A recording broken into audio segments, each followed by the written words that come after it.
Hola muchachos, bienvenidos a sus clases en línea de aquí de CETEC. Bueno, bienvenidos. Bueno, siéntete muy feliz porque hoy es nuestra última clase de física. Sí.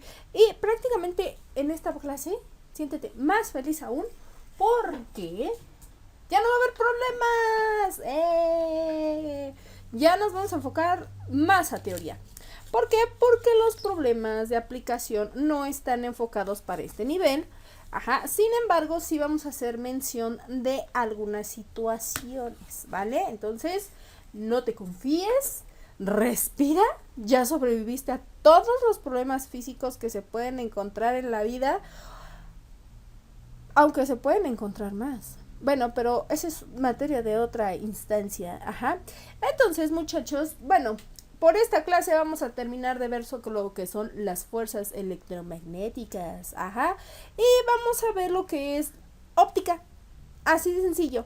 Vamos a ver lo que es óptica y sí vamos a ver lo que, una pequeña ecuación, pero como tal, un problema, o sea, solamente por pura mención, pero hasta ahí, solamente es por si te llegasen a preguntar al menos la fórmula, pues ya.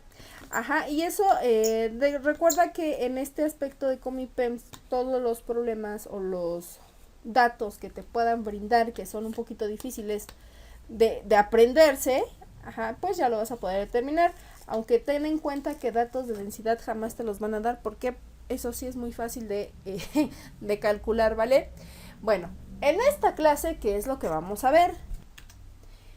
Vamos a identificar las propiedades del magnetismo y electromagnetismo y a conocer los conceptos básicos de óptica, ¿vale? Es nuestra lección número 8C. Y vamos a hacer la práctica de teorías y, bueno, más bien un poquito de teoría. Y sí, les digo, vamos a ver un solo ejercicio que va a estar referente a la óptica, sobre todo para lo que es parte del índice de refracción, ¿vale? Bueno, para empezar, chan. Y sí, aquí tenemos a nuestro bello Magneto. Muy buen personaje de Marvel, por cierto. Y bueno, ¿por qué lo quisimos poner? Porque prácticamente sus poderes mutantes son prácticamente el magnetismo. Y el magnetismo es un fenómeno físico. Aclaro, no es rama de la física, para que no lo vayamos a empezar a confundir. No es rama de la física, es un fenómeno físico que consiste en atraer a otros cuerpos cercanos a ellos. Un ejemplo de estos tipo de, pues, de cuerpos que tienen magneto, un magneto, pues son hierro, níquel o cobalto. Magneto no está hecho de ninguno de estos, es un mutante, pero sus poderes prácticamente se basan en esto, ¿no? En la atracción magnética que tiene él sobre ciertos materiales. Y en este caso, esos materiales van a ser a base de hierro, níquel o cobalto, ¿vale? Y bueno, dentro de la gama, de este tipo de cuerpos que se atraen, tienen, bueno, van a ser, o sea, le llaman imanes metales, entonces los imanes, como tú sabrás, pues atraen a los metales y se pegan, ¿no? Y esos imanes pueden ser artificiales o naturales. Y los imanes naturales son hechos a base de la piedra que se llama magnetita, y que de hecho su configuración química es Fe3 o 4. Bueno, la magnetita es el más importante, aunque hay variaciones como la hematita y la pirrotita, pero con la que están hechos, de hecho, así naturalmente es mucho más común ver esta parte de la magnetita, ¿vale? Bueno, ahora, los imanes artificiales pues van a, bueno, de hecho también las naturales, ¿no? Pero las artificiales son como de este tipo, que son fabricados por el hombre a partir de, pues, de la magnetita y todos estos, ¿no? Pero muy independiente de esto, porque pues ya ves que luego hay negros y no sé qué tanto, pero muy independiente de esto, de cuáles son artificiales o los naturales, todos van a tener una carga de, como lo dice aquí, un polo norte y un polo sur, Ajá, más o menos así, que es una carga positiva y otra, pues, bueno, que son cargas diferentes, vaya, ajá. Entonces, eso que sean varios o diferentes tipos de carga, se le va a llamar una ley de la interacción entre polos, ajá. Y esta ley establece que los polos magnéticos iguales se repelen y los polos magnéticos diferentes se atraen. Ajá. Es como lo de las cargas que vimos en la clase pasada, junto con, bueno, que fueron las cargas de la ley de Coulomb, ¿no? Solamente que aquí en vez de ser cargas eléctricas van a ser cargas magnéticas. Si tú pones y haces el experimento y pones, por ejemplo, a un metalito, ¿no? Bueno, más bien a un imancito frente a otro imancito, vas a sentir como que una fuerza, de hecho, o sea, y no los vas a poder pegar por más que tú quieras. Eso quiere decir que cuando haces ese experimento y no se pegan, es vaya, tiene la misma carga magnética. Pero si lo volteas o si haces algún tipo de modificación en cuanto a las cargas, entonces sí ya se van a pegar. Ajá, pero es un poquito complicado. Y bueno, por este tipo de detalles se le conoce, o más bien los imanes tienen un campo magnético, y que prácticamente este campo magnético es una región del espacio donde actúan las líneas de fuerza. Que es esto donde te digo que tratas de pegar a los imanes y no puedes, ajá. Y esas fuerzas están generadas por la misma naturaleza del imán. Si nosotros pusiéramos una magnetita con una, ¿cómo se llaman? Pirrotita, iba a decir otra, pirrotita, ajá, muy posiblemente van a tener cargas iguales, ajá, una a lo mejor es más fuerte su carga dependiendo de la naturaleza y el estado puro de la piedra, pero al final del día, o sea, si tienen la misma carga magnética, no se van a juntar, así de plano, y vas a sentir como una fuerza que las opone, ajá, y bueno, las unidades del campo magnético en el sistema internacional de medidas son, chan, chan, chan, chan, los poderosísimos Teslas, ajá. Teslas, como ya habíamos dicho, era un señor, bueno, un científico muy importante. De hecho, vuelvo a repetirlo, es uno de mis favoritos. Porque por la cantidad de aportaciones que hizo. Y no nada más lo hizo en cuestión de electricidad, sino también en esta parte de las cargas magnéticas. Ajá. Aquí podemos ver varios tipos de cómo interpretar el campo magnético. Ajá, tenemos lo que es la barra magnética. Si te das cuenta, estas líneas son las que están atrayendo al material, ¿no? Y que por el lado sur y que por el lado norte las están, pues vaya, repudiando, ¿no? Y que incluso entre ellas hay una fuerza de repulsión también. Por eso el imán, o sea, si nosotros llegásemos a partir esta por la mitad y tratábamos de unir norte con sur, ok, está bien, pero si fuera norte con norte, que es lo que está pasando aquí, se están repeliendo, bueno, se repelen pues, perdón, ajá, pero a lo que me refiero de repudiar es de que se estén, hagan esta acción de repelerse, ¿no? De que no se junten, y es aquí como lo vemos, por eso sí se ve en estas líneas que se tratan con que de unir, pero hay algo que te dice entre ellas, no, espérate, espérate porque no se puede, ajá, y aquí es por ejemplo que los polos se están atrayendo, aquí tenemos tanto norte como sur, ajá, y sí se están atrayendo, y que incluso hay algunas fuerzas que dentro de ellos mismos están repudiando, porque el campo magnético que existe entre ellos es grande en cuanto se estén sobre la horizontal, por decirlo así. Ajá, tengan una zona de atracción, vaya. Ajá.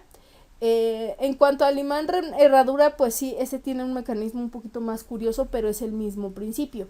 Y prácticamente la Tierra tiene su propio magnetismo, por eso es muy, muy común que las brújulas, o más bien que el funcionamiento de las brújulas se base en estos campos magnéticos.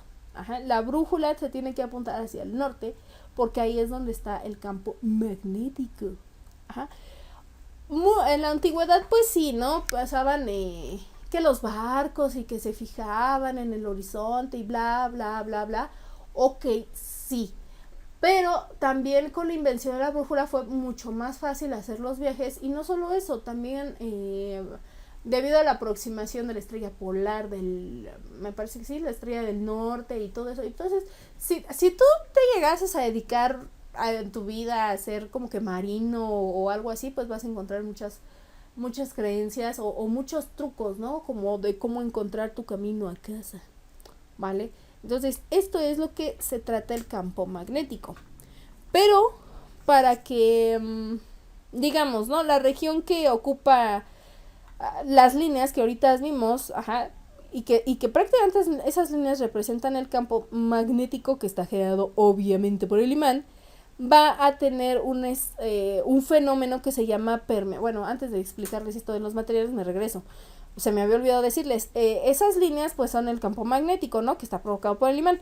Pero ese fenómeno se le va a llamar permeabilidad magnética, y prácticamente pues sí, ¿no? Es eso que nos indica, es una propiedad que va a decirnos la facilidad que tiene una sustancia para imantarse, o sea, para llenarse de todo magneto posible, como Magneto y sus mutantes, ¿no? Bueno, sus poderes mutantes. Y va a estar bajo la presencia de un campo magnético débil, o sea, entre más débil sea, es diferente ¿cómo decirle? La permeabilidad magnética. Ajá. Y esto va a depender también de los materiales de lo que tú quieras imantar. Entonces, la clasificación de las sustancias magnéticas va a ser de la siguiente manera. Vamos a tener ferromagnéticas, paramagnéticas y diamagnéticas. Ay, perdón, se me lenguó la traba. Bueno, las ferromagnéticas son prácticamente sustancias o materiales que son realmente y muy intensamente magnéticos y de permeabilidad magnética muy alta. Ajá, o sea, luego me magnetizo. Así casi soy magneto y me voy a magnetizar. Ajá, y como quienes tenemos en ejemplos de ese tipo de los ferromagnéticos, pues es el hierro, el cobalto, el níquel y alguna de sus aleaciones que se tiene. Y acuérdate que las aleaciones son un tipo de mezcla, ¿vale? Ahora, las paramagnéticas son pues sustancias que van a aumentar la intensidad del campo eléctrico en cualquier fenómeno, aunque no necesariamente son tan intensas, ¿no? O sea, no son tan fuertes como las ferromagnéticas. Y de hecho, estas sustancias paramagnéticas tienen una permeabilidad mayor que la unidad. O sea, en términos matemáticos, pues tú sabes que toda la aplicación en matemática y todos los parámetros se cuantifican. Entonces, es un poquito mayor la cuantificación que se hace en la permeabilidad magnética para los paramagnéticos, y prácticamente quienes estarían en esa categoría: el aluminio, el litio, el platino y el iridio. Si no los conoces, ponte a buscarlos en tu tabla periódica. Ajá, entonces prácticamente los ferromagnéticos son muy imantables. Ajá. Los paramagnéticos son un poquito imantables, o sea, como que en categoría media. Y los diamagnéticos pues prácticamente disminuyen la intensidad del campo eléctrico. Ajá. Y la permeabilidad magnética que tienen es menor a la unidad en términos cuantitativos. ¿Quiénes están en estos? Pues el bismuto, el cobre, la plata, el oro y el mercurio, que prácticamente, si te das cuenta, bueno, aquí lo ponemos como densidad de flujo de inducción, pero a lo que nos quiere dar a entender pues es esta parte de la permeabilidad. Y si tú te das cuenta, todos los metales, que prácticamente son cuerpos inorgánicos, son los diferentes tipos de clasificación de estos materiales. Pero los que más usamos son los ferromagnéticos. ¿Por qué? Pues a lo mejor precisamente por esta propiedad que tiene. El hierro ya lo habíamos dicho que es barato. El níquel relativamente es barato. Y que con con este tipo de materiales podemos realizar cualquier gran cosa. Por ejemplo, pues la utilización de las brújulas, cuando se van a hacer algunos experimentos, me parece que también la bobina de Tesla tiene un poquito de estos principios, etcétera, etcétera, ¿no? Pero al final de cuentas solo estamos hablando de fuerzas de atracción magnética. Ajá. Ahora, vamos a ver lo siguiente. Que era lo que yo les decía de la brujulita y el imán. Dice que el electromagnetismo es un fenómeno, ahora sí, que se manifiesta a partir de la electricidad, de un imán, o viceversa, o sea, de otro cuerpo hacia el imán, ¿va? A partir de un campo magnético se induce una corriente eléctrica. Por eso les decía que parte de estas cosas pues tienen principios de Tesla. Si tú llegases a pasar, de hecho sería muy buen ejercicio que lo hicieras en algún momento de ociosidad que tengas, y claro, si tienes los materiales. Si tú pones una brújula y al lado le pones un imán, la brújula se va a desorientar como no tienes idea. ¿Por qué? Porque hay una fuerte carga eléctrica, lo cual conduce a un fuerte campo magnético o zona magnética. Entonces no vas a ver hacia dónde apuntar, o apunto a la de la Tierra o apunto al del imán. O sea, como que me vuelvo loca porque pues nomás no sé. Y sí, pobres brújulas, solamente que si lo vas a hacer, hazla con una brújula que no sea tan cara, porque sí suele pasar que las brújulas se descomponen. O sea, después, como es tanta la atracción, como que se queda imantado, no sé. Pero sí me ha pasado que bueno, cuando yo hice ese experimento, o más bien la mayoría de las veces que lo he hecho, pues sí me ha pasado que se descompone. Y pues ya tengo que comprar otra. Entonces, si lo vas a hacer, hazlo con una que no sea tan cara, para que no te metas en problemas si es que todavía la usan. ¿Ok? Y bueno, dentro de los fenómenos del electromagnetismo y magnetismo tenemos lo que es la inducción electromagnética. Y prácticamente se basa en los experimentos que hizo Michael Faraday. Ahora sí vamos a hablar un poquito de Michael Faraday. Y bueno, fue allá en el año 1831 donde Michael Faraday, no Michael Jackson, sino Michael Faraday, o Faraday, no sé cómo se pronuncie, no lo sé. Bueno, realizó experimentos con una bobina y un imán, y descubrió las corrientes eléctricas inducidas, que es lo que estamos viendo en nuestro esquemita, ¿no? Prácticamente él puso un imán a mucha tensión, como que lo rompió, y aparte ese, bueno, no como que lo rompió, como que lo cargó o lo indujo a cierta carga magnética, y después con un galvanómetro midió cuáles eran las intensidades, ¿no? Aquí, como dice, el galvanómetro mide el sentido y la cantidad de la corriente eléctrica, o sea, se mide intensidades. Solamente que, aguas, el de Ampere mide intensidades eléctricas, pues decirlo así, sencillas, ¿no? Michael Faraday lo hizo, pero a partir de ondas magnéticas o de cargas electromagnéticas. Y bueno, la inducción electromagnética da como resultado la producción de esa corriente inducida y una fuerza eléctrica, ¿vale? Que vamos a medirlo, esa fuerza eléctrica me parece que se mide en FEM, o se conocen como FEM. FEM, así como feminismo, pero sin el ismo, ¿va? Y bueno, hasta aquí, pues prácticamente lo que es electromagnetismo no es gran cosa, o sea, simplemente pues es la atracción de las cargas electromagnéticas de un polo a otro. Polos iguales se repelen, polos diferentes se atraen. Y nada más hacer mención con lo que fue el experimento de Faraday, que ese tipo de experimentos nos ayudan a las aplicaciones que son del electromagnetismo. Una de ellas es el motor que convierte la electricidad en movimiento mecánico a partir de ese campo magnético. No encontré una imagen, Pero en internet sí hay muchos videos de ese motor, así que si pudieses irlo a visitar, solamente pone motor de electromagnetismo y te va a salir. Y otra de las aplicaciones que está muy puntual en esta parte es el generador que convierte el movimiento mecánico en electricidad, auxiliándose de un campo magnético. Ese sí he tenido la oportunidad al menos de verlo.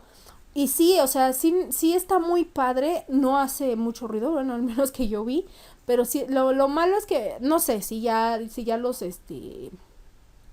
los renovaron, los actualizaron, o no sé cómo se les diga, los tunearon, porque el que yo vi sí estaba un poquito grande. Entonces, pues sí, me imagino que sí deben de tener cierto volumen, porque pues imagínate, convertir ese movimiento mecánico en electricidad de un campo magnético, pues sí ha de estar súper guau, ¿no?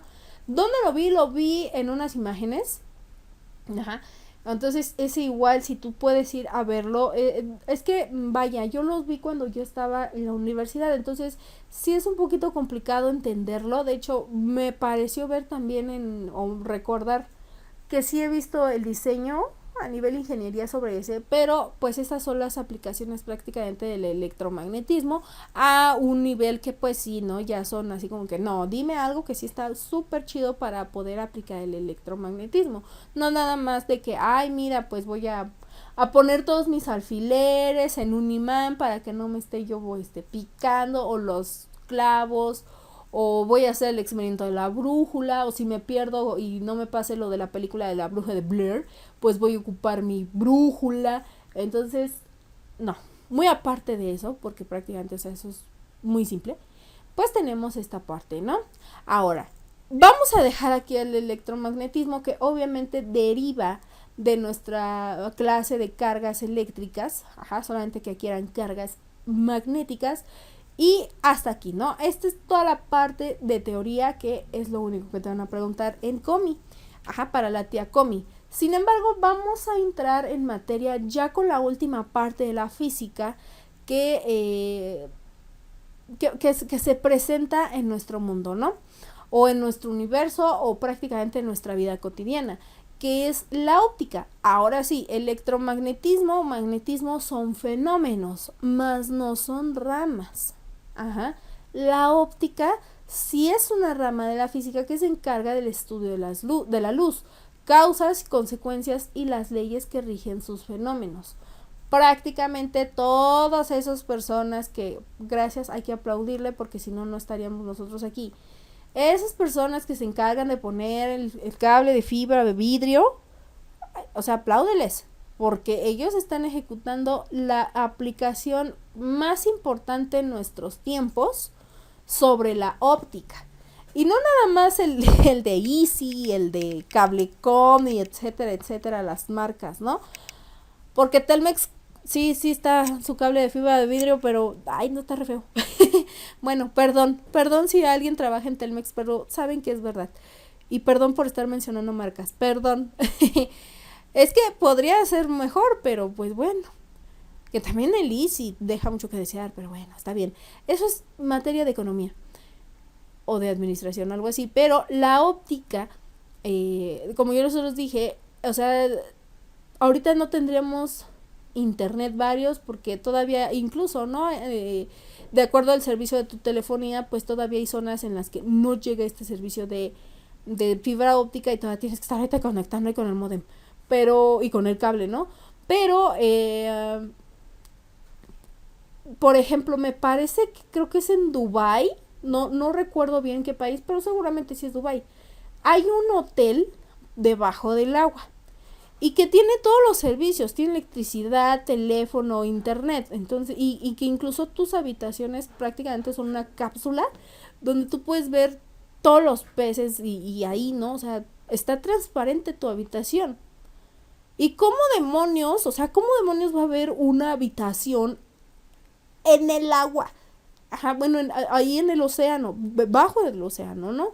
¿Y cómo es aún, no? Pues le dices, bueno, está bien, en una cámara ahí me pongo, y como casi estilo Arenita, ¿no? De Bob Esponja.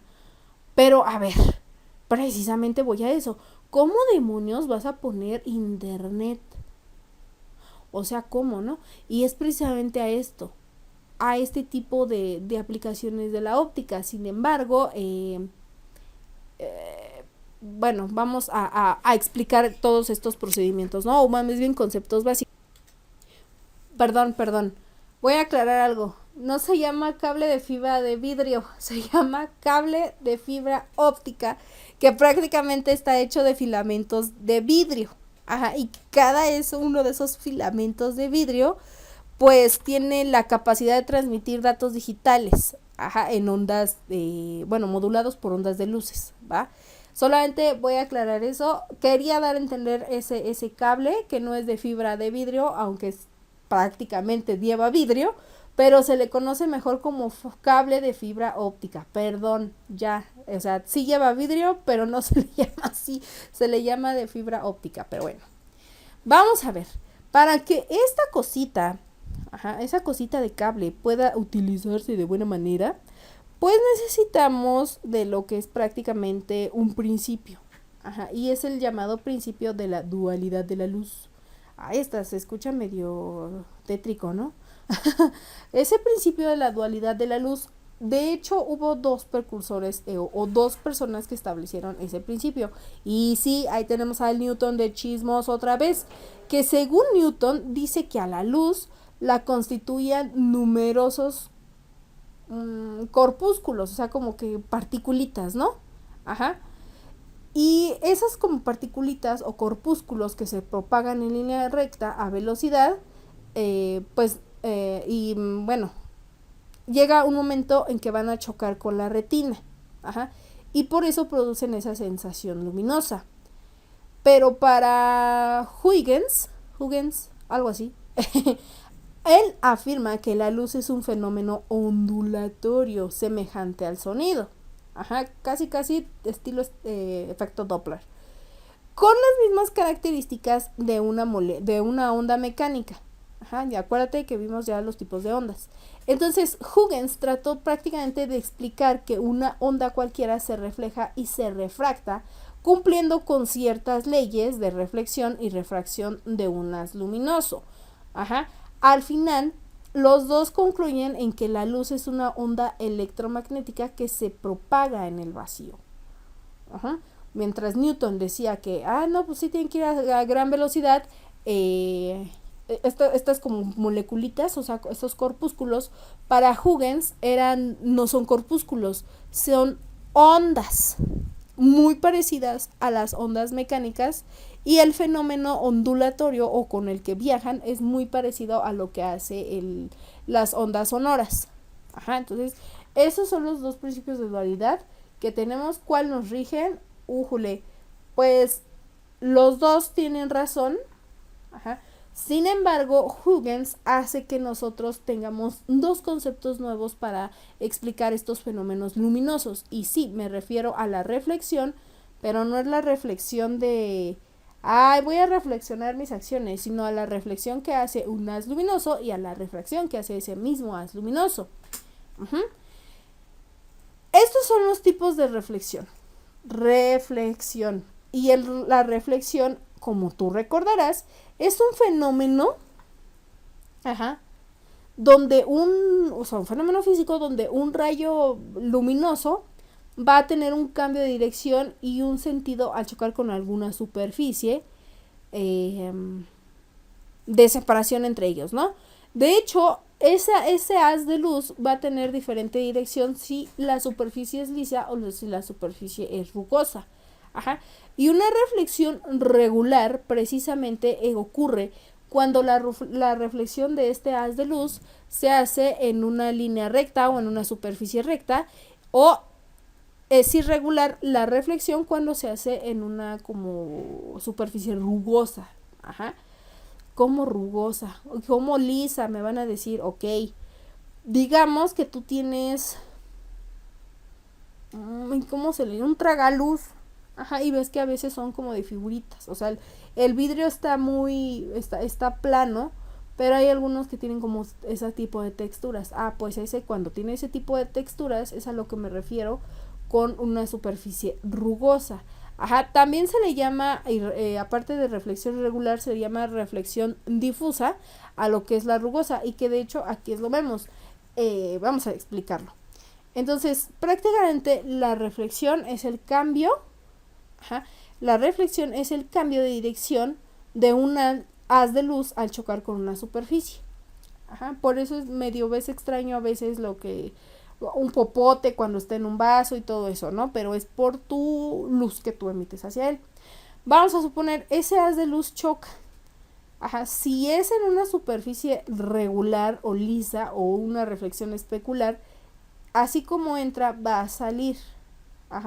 Los rayos son reflejados, salen en la misma dirección. O sea, si entran vertical, van a salir en vertical. Si entran en horizontal, van a salir en horizontal. Pero si el haz de luz se encuentra en una de superficie que no es tan lisa, pues se hace una reflexión del tipo difusa o irregular, y como entra el haz de luz, no va a tener, incluso hasta aquí se ven, ¿no?, las protuberancias de la superficie, y van a salir para todos lados. No van a tener como un orden como esto. Eso es a lo que se refiere la reflexión de la luz, que se está reflejando ese haz. Y el otro fenómeno del que nos habla Huygens es la refracción de la luz.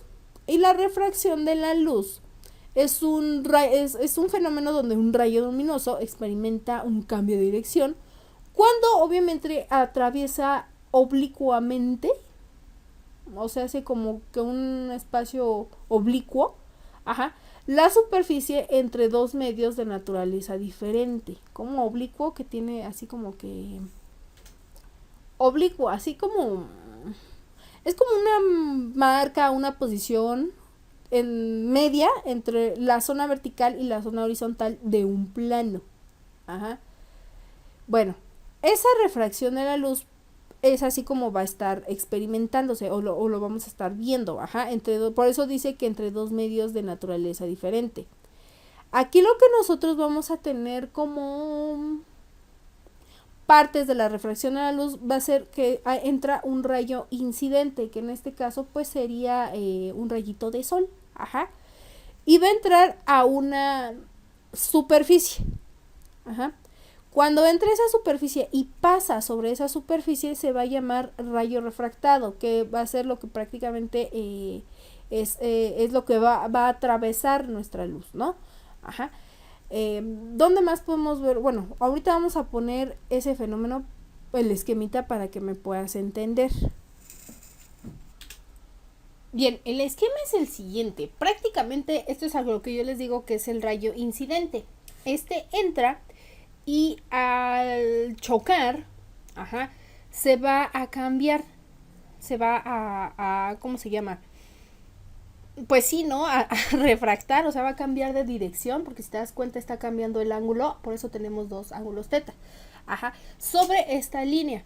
Esta línea es una línea madre, y vamos a tener a esas Ns como una especie de valles, Prácticamente a esto se le llama ley de refracción o leyes de la refracción.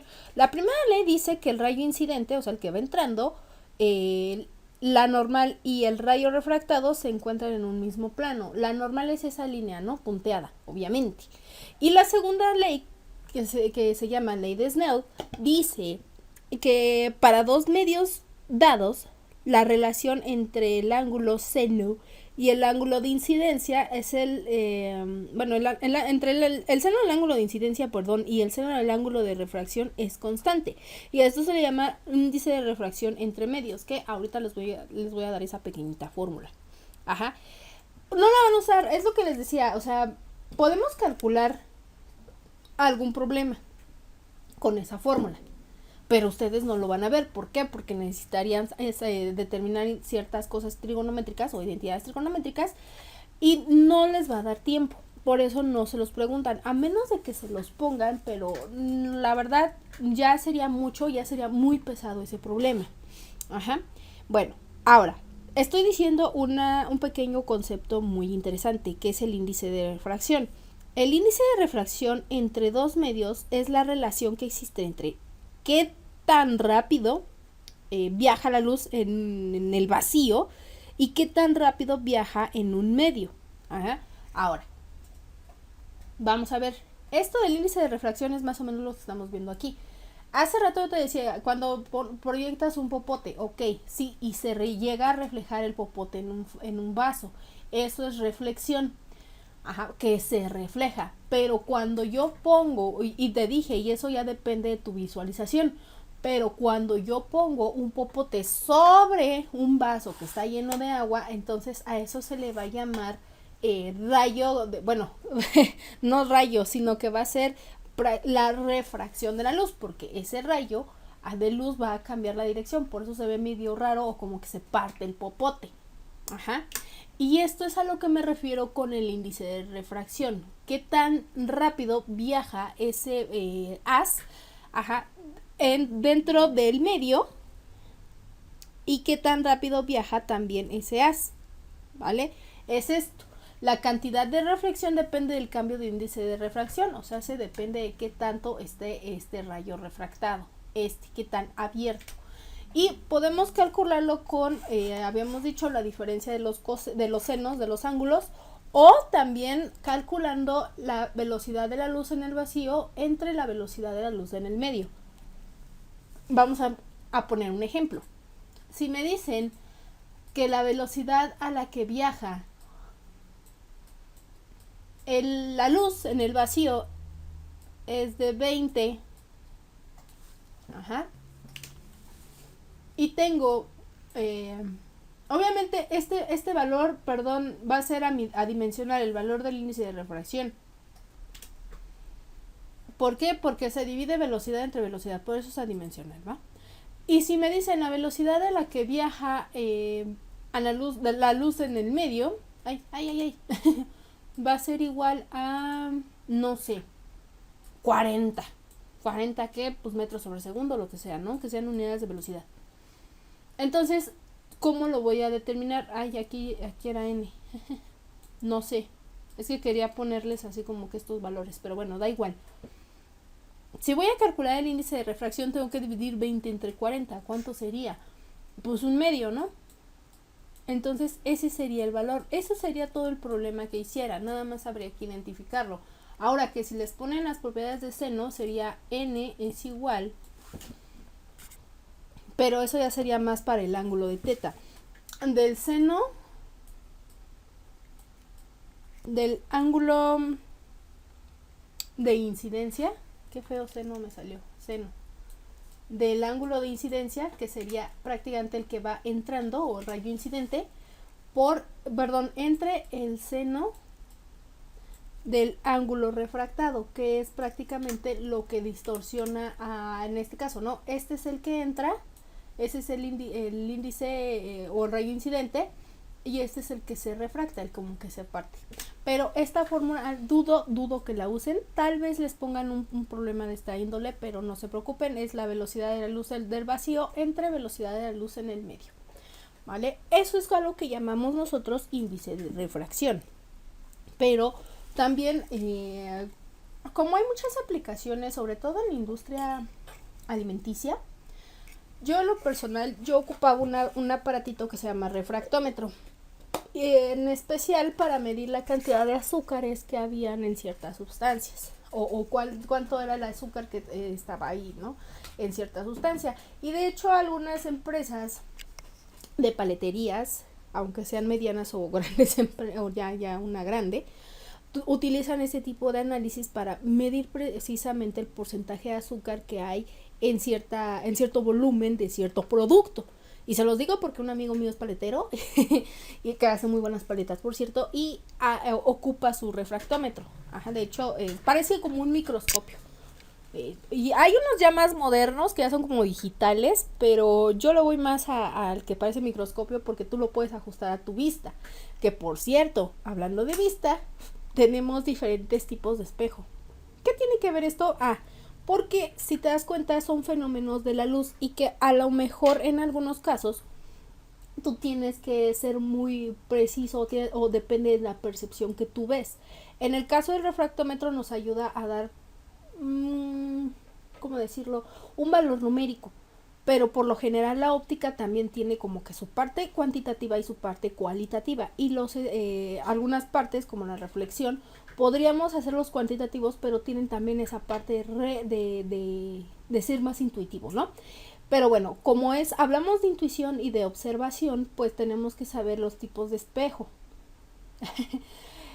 Porque en esta vida todo tenemos que saber observar. Ajá. Bueno, espero que no haya ninguna duda. Prácticamente un espejo, ajá, es una superficie lisa y pulida que refleja la luz. Por eso es muy importante saber de reflexión y refracción antes. Ajá. Y cuando nosotros estamos prácticamente en ese espejo, se va a emitir una imagen que es producida precisamente por el cambio de dirección de los rayos luminosos. Y tenemos varios tipos de espejos, que son los espejos planos, los espejos cóncavos y los espejos convexos. Ajá. Un espejo plano es aquel cuya superficie reflejante es lisa, por eso se llaman planos. El esférico, pues los casquetes esféricos, o más bien sus superficies son un poco esférica y son pulidos por una de sus caras. Ajá. Que entraría en la categoría precisamente de espejo. Bueno, los esféricos los vamos a partir en dos, para que me entiendas, que van a ser los cóncavos y los convexos. Ajá. Y los cóncavos va a ser si la cara pulida del cuerpo esférico está en la parte interna del espejo. Ajá, o sea, que esté más pulido, más como que lisito aquí y esté un poquito más sucio, ¿no? Vamos a ponerlo así. Y un espejo convexo es si la cara pulida es cuando lo tiene de manera externa. Ajá, o sea que como que parece un tazoncito, o sea, los dos parecen tazoncitos, pero que esta parte por fuera esté un poquito más lisa. Ajá, en un espejo es una bueno, ya nos dijo, ¿no? Es que estaba viendo este esquemita, está bonito, está bonito este esquema. Entonces, cuando los rayos incidentes atraviesa, ¿cómo es que van a atravesar, ¿no? Un espejo cóncavo de esta manera, porque es la parte más lisa en un espejo cóncavo. Ajá. En un espejo convexo van a entrar por fuera. Prácticamente es como si fueran pupilentes. Ajá. Y bueno, una lente también podríamos decirlo que es un cuerpo limitado por dos caras esféricas. Ajá. Estos son espejos, su contrario son las lentes. Y una lente es eso, un cuerpo limitado por dos caras esféricas o por una cara plana y otra esférica. Las lentes las vamos a dividir convergentes. Las lentes convergentes son aquellas que son más gruesas en el centro que en sus bordes, ¿vale? Y se van a dividir en biconvexas, planoconvexas o menisco convergente, que son las que vemos ahí.